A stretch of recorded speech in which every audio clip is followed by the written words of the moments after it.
Now, one of the big things over here in the United Kingdom is none other than the Eurovision Song Contest. We just had it once again earlier this May. And our particular entry was, well, a bit of a disaster this year by May Muller. Do you remember her? She apparently put on social media that she didn't like Britain and she wasn't happy and all that sort of stuff. Of course, the minute then she decided to represent Great Britain at the Eurovision Song Contest, she suddenly loved Great Britain. You get the picture. How times have changed. Even with the endorsement of Queen Camilla and King Charles, nothing could sway the voting people of the Eurovision this year. But things were totally different, way back in the 1950s, because sadly we've just lost a lady who had a wonderful association with the Eurovision Song Contest. Now, many people will remember that it used to be wonderfully hosted by people in ball gowns and dinner suits.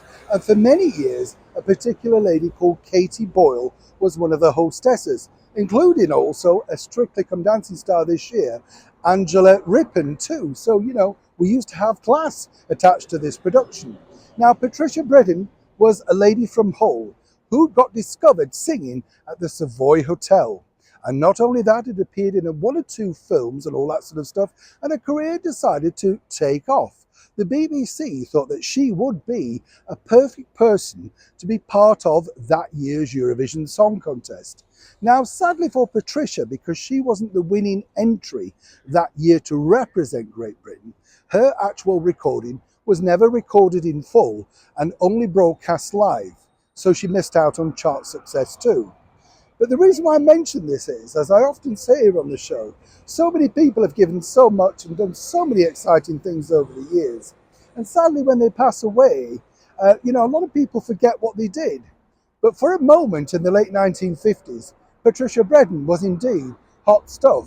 The Lady Gaga of the day, the Beyoncé, if you like, seen around the world, looking beautiful, singing even more beautifully, and more importantly, representing a country that she truly adored.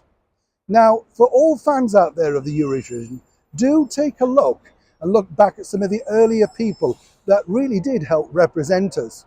Most famously, of course, Pearl Carr and Teddy Johnson. Who could forget that?